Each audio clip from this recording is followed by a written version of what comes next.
नमस्कार दोस्तों, स्वागत है आप सभी का आपके अपने इस YouTube चैनल पर जिसका नाम है ज्योग्राफी बाय अनूप सर। मैं हूं अनूप उपाध्याय। ज्योग्राफी के मल्टीपल चॉइस क्वेश्चन और आंसर के सेशन में आप सभी का स्वागत है दोस्तों। और यह सेशन सभी प्रतियोगी परीक्षाओं के लिए अति महत्वपूर्ण है, चाहे आप पीजीटी की तैयारी करें, टीजीटी की करें, केवीएस की करें, नवोदय की करें या असिस्टेंट प्रोफेसर की करें, नेट जेआरएफ की करें या आरओ की करें, यूपी पीएससी की करें, बिहार पीएससी की करें, मतलब हर जगह के लिए बहुत इंपॉर्टेंट है। कोई भी वनडे एग्जाम है वहां के लिए भी इंपॉर्टेंट है। तो चलिए जुड़ जाइए आप लोग सभी। और वीडियो अगर पसंद आए और आपको लगता है कि जरूरी है तो आप सब्सक्राइब कर लीजिएगा। पसंद आए तो लाइक कर दीजिएगा और पसंद आए तो कमेंट भी कर दीजिएगा। चलिए स्टार्ट करते हैं आज के सेशन को और देखते हैं सबसे पहला प्रश्न जिसके ऊपर हमें चर्चा करना है। सबसे पहला प्रश्न आपके स्क्रीन पर है, बिग बैंग थ्योरी का संबंध किससे है? Big bang theory is related to origin of Himalaya, eruption of volcanoes, origin of the universe और कॉन्टिनेंटल ड्रिफ्ट यानी कि हिमालय की उत्पत्ति से संबंधित है, ज्वालामुखी के विस्फोट से संबंधित है, ब्रह्मांड की उत्पत्ति से संबंधित है या महाद्वीपीय बहाव से संबंधित है। तो दोस्तों बिग बैंग सिद्धांत के बारे में अगर हम बात करें तो बिग बैंग सिद्धांत, जिसको कि हम महाविस्फोट का भी सिद्धांत कहते हैं। महाविस्फोट का सिद्धांत का मतलब यानी कि इस सिद्धांत के माध्यम से लगभग ये कहा जाता है कि 13.8 अरब वर्ष पहले एक महाविस्फोट हुआ था जिसके बाद ब्रह्मांड की उत्पत्ति हुई थी। तो बिग बैंग सिद्धांत जो है वो किससे है? ओरिजिन ऑफ यूनिवर्स से संबंधित यह सिद्धांत है। चलिए अगला प्रश्न आपके स्क्रीन पर यह देखने को मिल रहा है। आइए अगले प्रश्न पर, और अगले प्रश्न को जो है वो हम देखते हैं। अगले प्रश्न पर हम लोग जो है वो चर्चा करते हैं। ठीक, तो अगला प्रश्न आपके स्क्रीन पर है दोस्तों, what is the time taken by the earth to complete one rotation on its axis? पृथ्वी को अपनी धुरी पर एक चक्कर पूरा करने में कितना समय लगता है? अच्छा, दो चीज देखिएगा, एक यहां है रोटेशन, तो आपको ध्यान रखना है, एक है परिक्रमा यानी कि चारों तरफ चक्कर लगाना है। ठीक, तो हम चारों तरफ चक्कर की बात नहीं कर रहे हैं, हम बात कर रहे हैं कि पृथ्वी अपने अक्ष पर अपनी धुरी पर जो घूम रहा है उसकी हम बात कर रहे हैं। ठीक है ना? ऑप्शन है 24 घंटे, 24 घंटे 12 मिनट 6 सेकंड, 23 घंटे 56 मिनट 4 सेकंड या 23 घंटे 52 मिनट 4 सेकंड।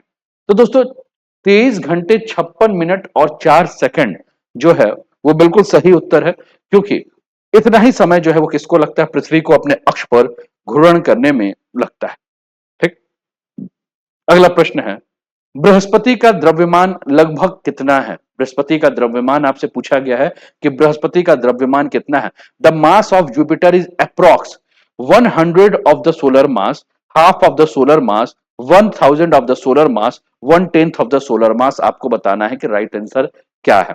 तो दोस्तों बृहस्पति के द्रव्यमान के बारे में अगर हम बात करें तो बृहस्पति का सबसे पहले हम देखिए कि बृहस्पति का रेडियस कितना है ना?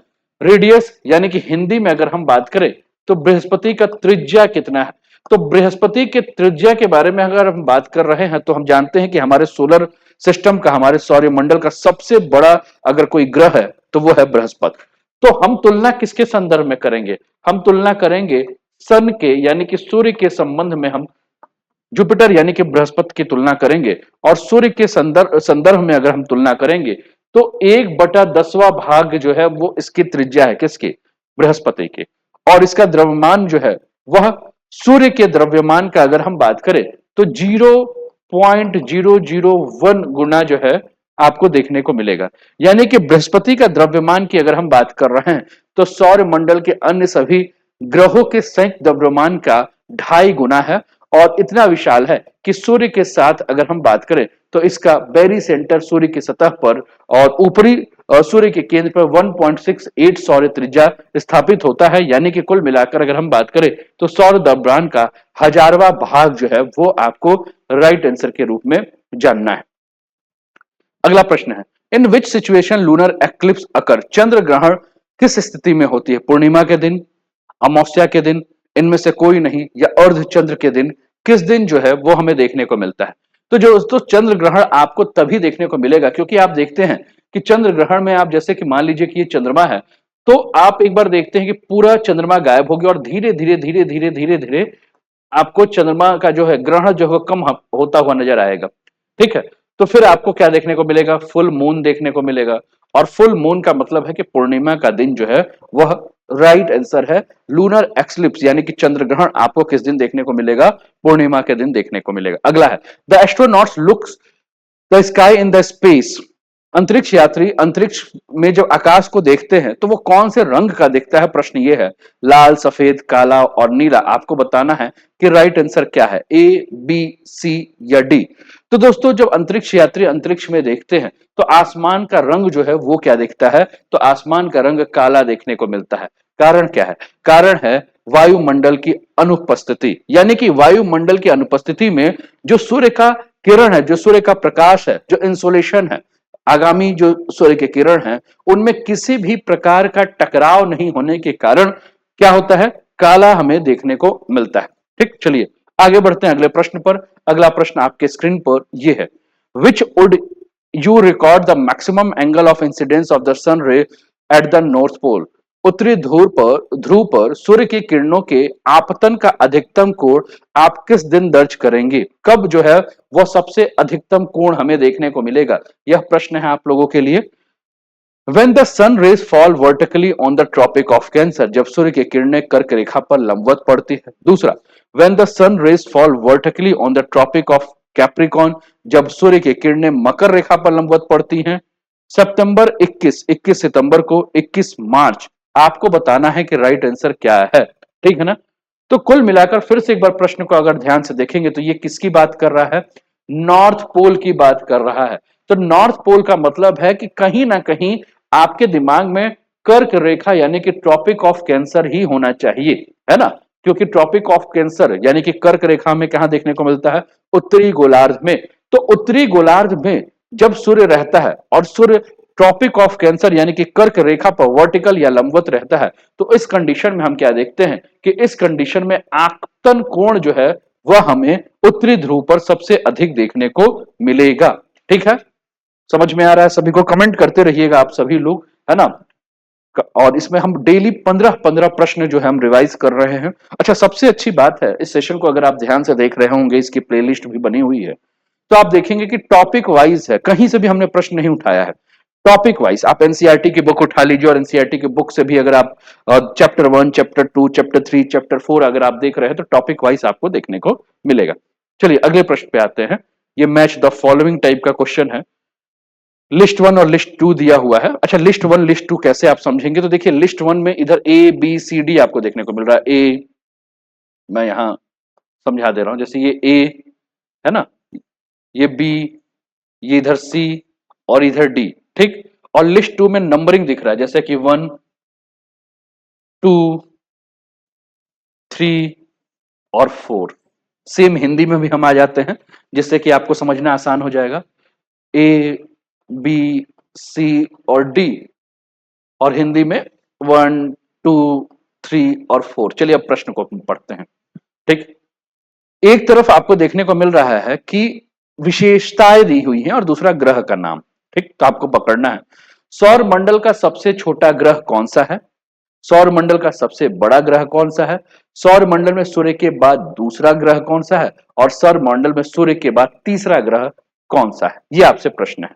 तो दोस्तों जब हम सौर मंडल के बारे में अगर हम बात कर रहे हैं तो सौर मंडल का सबसे छोटा ग्रह पूछा जा रहा है आपसे, तो आपको भी पता है कि सौर मंडल का सबसे छोटा ग्रह जो है वो आपको देखने को मिल रहा है।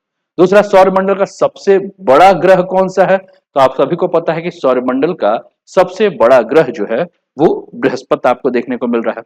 तीसरा जो है वो आपसे पूछ रहा है कि सौर मंडल में सूर्य के बाद दूसरा ग्रह कौन सा है? तो सौर मंडल में अगर सूर्य के बाद दूसरा ग्रह अगर हम देखेंगे तो ये पृथ्वी की जो भगिनी ग्रह यानी कि शुक्र आपको नजर आ रही है। और सौर मंडल में सूर्य के बाद तीसरा ग्रह कौन सा है? तो आप सभी जानते हैं कि पृथ्वी जो है वो आपका राइट आंसर है। तो बी जो ऑप्शन है वो बिल्कुल सही है, 1, 3, 2, 4। ठीक, यानी कि सबसे नंबर 1 पे अगर हम बात करें तो 1, 1 के बाद 2, 2 के बाद 3 और 3 के बाद 4, ये आपका ऑप्शन जो है वो सही है। ठीक, समझ में आ रहा है? चले आगे बढ़े, अगले प्रश्न पर हम लोग चलते हैं। अगला प्रश्न आपके स्क्रीन पर है।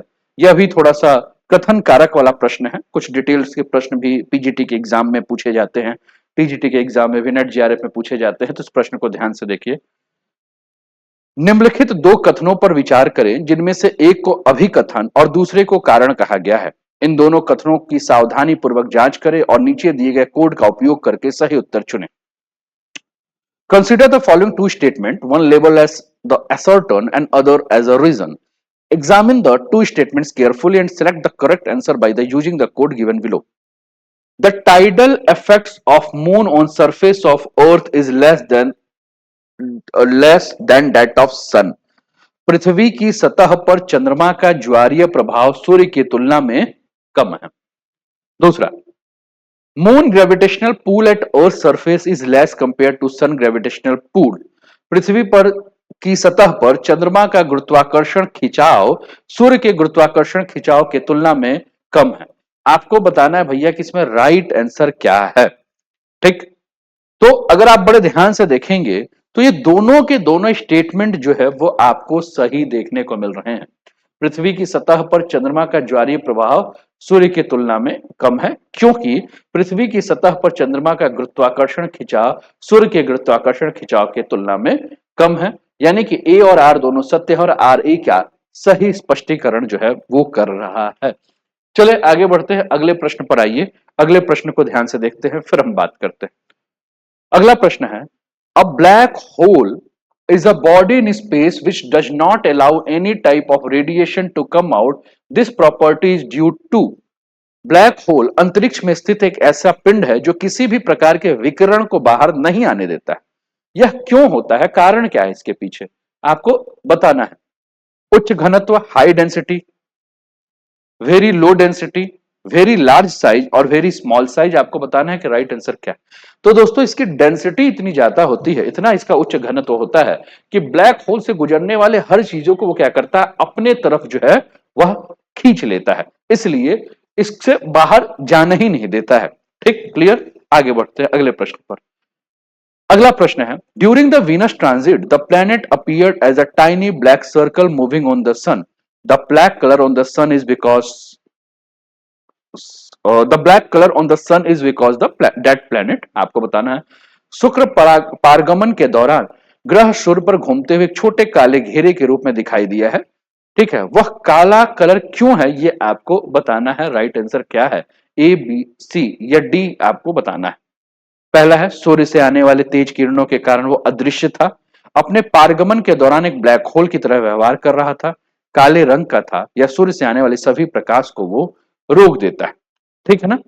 तो राइट आंसर अगर हम बात करें दोस्तों कि इसका राइट आंसर क्या है, तो इसका राइट आंसर जो है वो बी है, अपने पारगमन के दौरान एक ब्लैक होल की तरह व्यवहार करता है, behave as a black hole during its transit. ये बी जो है वो राइट आंसर है जिसको कि हम हाईलाइट कर रहे हैं। ठीक, चलिए आगे बढ़ते हैं। Cycle of sun spot is, सूर्य धब्बों का चक्र कितना होता है, 11 साल, 12 साल, 10 साल या 9 साल, आपको बताना है कि राइट आंसर क्या है। 11 साल, 12 साल, 10 साल या 9 साल।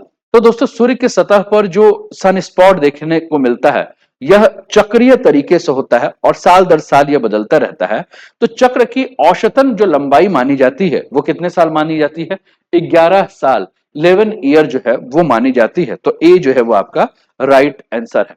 ठीक, चलें आगे बढ़ते हैं। अगला प्रश्न है, the earth is an oblate spheroid and not a perfect sphere, this is because. पृथ्वी एक चपटा गोलाकार है और यह पूर्ण गोलाकार नहीं है, ऐसा इसलिए क्योंकि पृथ्वी की एक घूर्णन गति है। ठीक, अच्छा इसमें 3 स्टेटमेंट है तो हम लोग एक एक करके पहले स्टेटमेंट अलग करते हैं। पहला स्टेटमेंट ये है, ठीक, दूसरा स्टेटमेंट ये है और तीसरा स्टेटमेंट जो है दोस्त ये है। ठीक, एक बार स्टेटमेंट आप लोग आराम से पढ़ लीजिएगा। पृथ्वी एक चपटा गोलाकार है और एक पूर्ण गोलाकार नहीं है, ऐसा इसलिए क्योंकि, तो पहला स्टेटमेंट ये, पृथ्वी की एक घूर्णन गति है और ध्रुवों से भूमध्य रेखा की ओर जाने पर घूर्णन गति बढ़ जाती। दूसरा, भूमध्य रेखा पर सूर्य से अधिक गुरुत्वाकर्षण खिंचाव का अनुभव होता है। और तीसरा स्टेटमेंट ये है, मैं यहां लिख दे रहा हूं, भूमध्य रेखा पर प्राप्त सूर्य के प्रकाश की तीव्रता ध्रुवों की तुलना में अधिक होती है। अब आपको बताना है कि राइट आंसर क्या है, ए बी सी या डी में से सही उत्तर का चुनाव मेरे दोस्त करना है। ठीक है, तो दोस्तों अगर हम यहां बात कर रहे हैं, यहां हम समझ रहे हैं, तो पृथ्वी का आकार जो है वो कैसा है, एक चपटा गोलाकार के बहुत करीब है, जिसको कि हम जियोइड शेप कहते हैं। और एक गोलाकार जो ध्रुवों के से अगर हम बात करें, तो ध्रुव से ध्रुव तक अक्ष के साथ जो है वो चपटा होता जा रहा है, ठीक है। और वही अगर आप देख रहे हैं, तो भूमध्य रेखा के पास आपको उठाव देखने को मिलेगा। ग्लोब के माध्यम से हम लोग समझ लेते हैं, ये पृथ्वी की आकृति है। ध्रुवों पर चपटा, ध्रुवों पर चपटा, और विषुवत रेखा के पास आपको क्या देखने को मिल रहा है, तो ये उभार देखने को मिल रहा है, उठा हुआ क्षेत्र देखने को मिल रहा है। और यह उभार जो है वो पृथ्वी जब अपने अक्ष पर घूर्णन कर रहा है, तो पृथ्वी के अपने अक्ष पे घूर्णन के कारण यह उभार हमें देखने को मिलता है, ठीक है ना। तो भूमध्य रेखा पर अगर हम डायमीटर की बात कर रहे हैं इसके, ठीक है ना, इसके व्यास की बात कर रहे हैं, तो ध्रुवों से यहां अगर हम बात कर रहे हैं, तो ध्रुवों से यहां का जो व्यास में अंतर होता है वो लगभग 43 किलोमीटर जो है वो लंबा होता है। तो आपका ये ए ऑप्शन जो है वो राइट आंसर है कि पृथ्वी की घूर्णन गति और ध्रुवों से भूमध्य रेखा की ओर जाने पर घूर्णन गति जो है वो क्या हो जाती है, बढ़ जाती है। ठीक, आगे बढ़े। अगला प्रश्न, when it is 12 noon at Allahabad the, या प्रयागराज ले लीजिए आप आज के हिसाब से, the time at Wellington New Zealand would be close to which one of the following. जब इलाहाबाद या प्रयागराज में दोपहर के 12 बज रहे हैं, तो वेलिंगटन न्यूजीलैंड में है, में उस समय क्या समय होगा, यह प्रश्न आपसे पूछा जा रहा है, ठीक है ना। इस प्रश्न को ध्यान से देखिए, यह प्रश्न आपसे पूछा जा रहा है। तो ए ऑप्शन क्या है, उस दिन का 6:30 बजे, पिछले दिन का 6:30 बजे, पिछले दिन का शाम को 4:30 बजे, और उसी दिन का शाम का 6:30 बजे आपको बताना है कि राइट आंसर क्या है।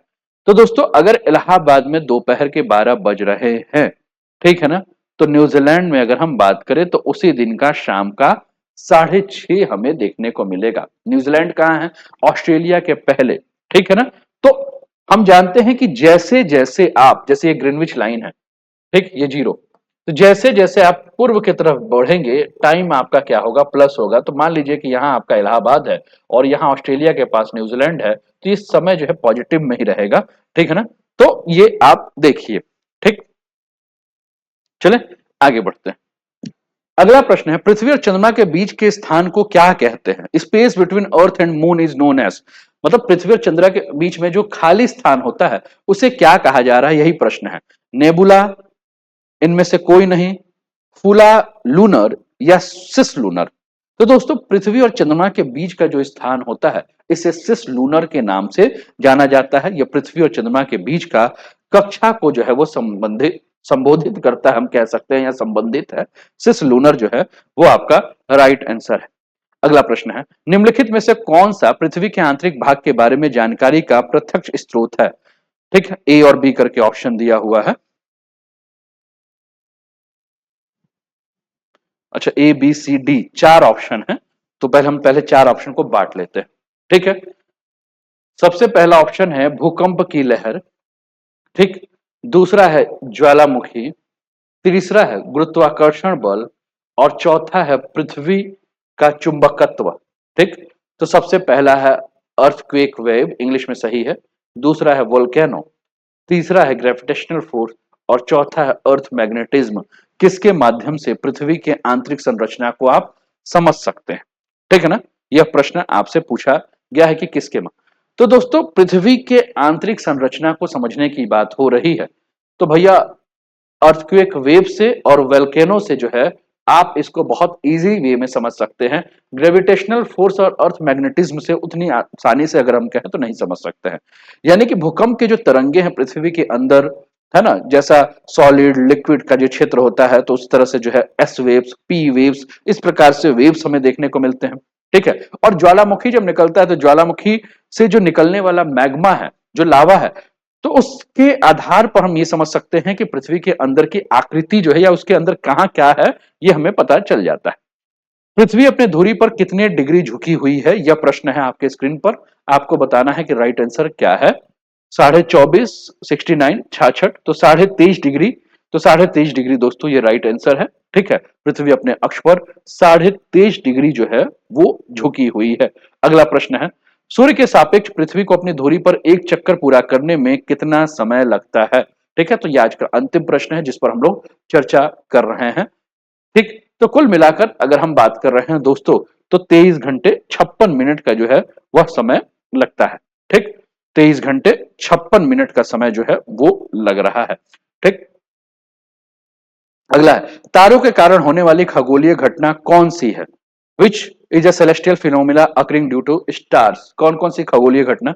तो रेनबो, कॉमेट, ब्लैक होल या ओजोन होल। आपको बताना है कि राइट आंसर क्या है, ए, बी, सी या डी में से। तो दोस्तों ओजोन छिद्र, इंद्रधनुष, धूमकेतु या ब्लैक होल आपको बताना है कि कौन सा जो है वो राइट आंसर है। ठीक है,